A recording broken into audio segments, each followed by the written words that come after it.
উপস্থিত সাংবাদিক সকলকে আমি স্বাগত জানাচ্ছি র্যাব ওয়ানের এই মিডিয়া ব্রিফিংয়ে। আমি লেফটেন্যান্ট আশিকুর রহমান, অধিনায়ক র্যাব ওয়ান। আজকে আপনাদের উদ্দেশ্যে গাজীপুরের টঙ্গীতে ট্রাভেল ব্যাগে পলিথিনে মোড়ানো অলিমিয়া বয়স 35 নামের যুবকের মাথাবিহীন 8 টুকরো লাশের হত্যারহস্য উন্মোচন এবং এর সাথে জড়িত মূল হোতাসহ 2 জনকে আটকের বিষয়ে মিডিয়া ব্রিফ করতে যাচ্ছে। আপনারা সবাই জানেন, গত 8ই অগস্ট 2025 তারিখ শুক্রবার সকাল 9:30টার দিকে গাজীপুরের টঙ্গী পূর্ব থানাধীন টঙ্গী টু কালীগঞ্জগামী আঞ্চলিক মহাসড়কের উপর মাসিমপুর এলাকায় স্টেশন রোড হাজি বিরিয়ানি হাউস ও নান্না বিরিয়ানি হাউসের সামনে দুটি ট্রাভেল ব্যাগ স্থানীয় লোকজন পড়ে থাকতে দেখে। পড়ে থাকা ব্যাগ থেকে দুর্গন্ধ বের হলে স্থানীয় লোকজন পুলিশকে খবর দেয়। পুলিশ ঘটনাস্থলে এসে ব্যাগ খুলে ট্রাভেল ব্যাগে পলিথিনে মোড়ানো অবস্থায় যুবকের অর্ধগলিত ও মাথাবিহীন 8 খণ্ড বিভক্ত লাশ দেখতে পায়। পরবর্তীতে তথ্য ও প্রযুক্তির সহায়তায় নিহত ব্যক্তির নাম পরিচয় শনাক্ত করা হয়। নিহত ব্যক্তির নাম অলি মিয়া, বয়স 35, পিতা মৃত সুরজ মিয়া, ঠিকানা গ্রাম করিমপুর, শুকুর আলী মাস্টারের বাড়ি, থানা নরসিংদী সদর, জেলা নরসিংদী। প্রাথমিকভাবে ধারণা করা হয় যে হত্যাকাণ্ডটি পূর্ব পরিকল্পিত এবং লাশ গুম করার উদ্দেশ্যে মাথার অংশ দুষ্কৃতিকারীরা অজ্ঞাত স্থানে লুকিয়ে রাখে। নিহতের স্ত্রী শাহনা আক্তারের ভাষ্যমতে গত 4 অগস্ট 2025 তারিখ হতে 6 অগস্ট তারিখ পর্যন্ত নিহত অলি মিয়ার নাম্বারে যোগাযোগের চেষ্টা করলে নিহত ভিকটিম অলি মিয়া কল রিসিভ করেননি। পরবর্তীতে সর্বশেষ 6 অগস্ট তারিখ দুপুর 2টার দিকে কল দিলে নিহত ভিকটিম অলি মিয়ার মোবাইল বন্ধ পাওয়া যায় এবং 8 অগস্ট তারিখ অলি মিয়ার স্ত্রী মৃত্যু সংবাদ পান। উক্ত ঘটনার প্রেক্ষিতে নিহতের স্ত্রী শাহানা আক্তার, বয়স 29, বাদী হয়ে টঙ্গী পূর্ব থানায় হত্যা মামলা দায়ের করেন। এর পরপরই উক্ত ক্লুলেস হত্যাকাণ্ডের ঘটনায় আসামিদের গ্রেপ্তারের জন্য র্যাব ওয়ানের আভিযানিক দল, CPC 2 এর আভিযানিক দল বিষয়টি আমলে নিয়ে মূল পরিকল্পনাকারীকে ধরার জন্য ছায়া তদন্ত শুরু করে।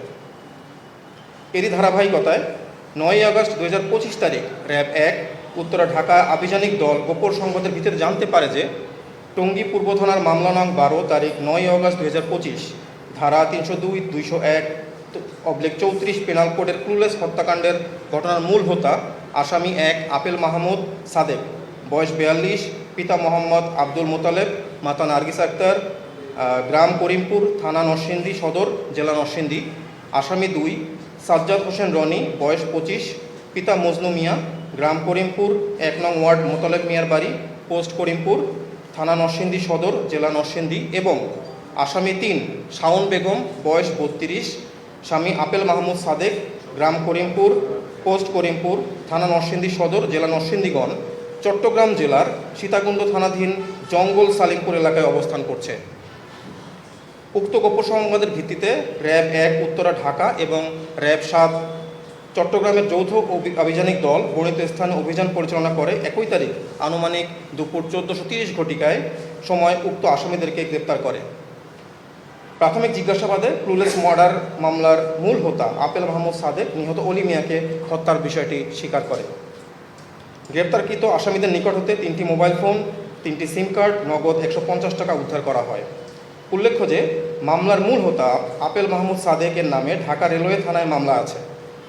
ঢাকা রেলওয়ে থানার মামলা নং 1 তারিখ 2রা ডিসেম্বর 2022 ধারা 369/411 পেনাল কোড। হত্যাকাণ্ডে কেন করেছে তার বর্ণনায় জানা যায়, ভিকটিম অলি আহমেদ আসামি আপেল মাহমুদ সাদেকের স্ত্রীর চরিত্র সম্পর্কে খারাপ কথা বলায় এবং আসামি আপেল মাহমুদের ভাগিনাকে খুন করার পরিকল্পনা জানতে পারায় এবং আসামি সাজ্জাদ হোসেন রনিকে ভিকটিম অলি 2 থেকে 3 বছর পূর্বে লোকজন দিয়ে মারধর করায় আপেল মাহমুদ ও রনি পূর্ব পরিকল্পনা অনুযায়ী ভিকটিম অলি মিয়াকে হত্যা করে। আসামি আপেল মাহমুদ ও রনি পূর্বে একাধিকবার ভিকটিম অলিকে ট্রেনের নিচে চাপা দেওয়ার জন্য রেল লাইনে নিয়ে যায়। এমনকি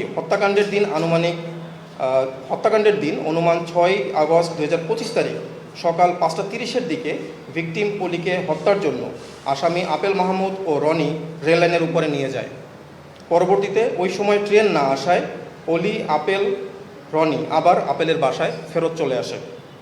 একই দিনে আনুমানিক সকাল 10:30-এর দিকে তারা 3 জন একসাথে সকালে নাস্তা করে এবং নাস্তার পরে আসামি আপেলের স্ত্রী রান্নাঘরে থাকা অবস্থায় আসামি আপেল ও রনি পূর্ব পরিকল্পনা অনুযায়ী তাদের রুমের দরজা বন্ধ করে ভিকটিম অলিকে বিছানায় ফেলে দড়ি ও বেল্ট দিয়ে পা বেঁধে বালিশ চাপা দিয়ে শ্বাসরোধ করে হত্যা করে। পরে তারা ভিকটিমের লাশ টয়লেটের ভিতরে রেখে দেয় এবং তারা সন্ধ্যার দিকে বাজার থেকে ছুরি, কস্টেপ, কালো ব্যাগ ইত্যাদি নিয়ে আসে এবং 21 তারিখ রাত অনুমানিক 11:45 থেকে 1200 ঘটিকার সময় লাশটাকে টয়লেটের ভিতরে রেখে আসামি আপেল ও রনি বিভিন্ন অংশে টুকরো করে এবং কালো পলিথিনের ভিতরে প্যাকেট করে টয়লেটের সানসেটের উপরে লুকিয়ে রাখে। এ সময় আপেলের স্ত্রী শাওন বারান্দায় বসে পাহারা দেয়। আসামিরা গত 7ই অগস্ট 2025 তারিখেও লাশ বাহিরে ফেলার জন্য কোনো প্রকার সুযোগ পায় না। পরবর্তীতে লাশ হতে গন্ধ বের হলে গত 8ই অগস্ট 2025 তারিখে সকাল আনুমানিক 5:56 ঘটিকার সময় আসামি আপেল ও রনি উক্ত পলিথিন ভর্তি লাশ ব্যাগে করে একটি অটোরিকশা যোগে বাসা থেকে টঙ্গী স্টেশন রোডের দিকে যায়। ওখানে গিয়ে হাজি বিরিয়ানি এবং নান্না বিরিয়ানি হাউসের সামনে ফেলে রেখে চলে যায়। গ্রেপ্তারকৃত আসামির বিরুদ্ধে আইনগত ব্যবস্থা বর্তমানে প্রক্রিয়াধীন রয়েছে।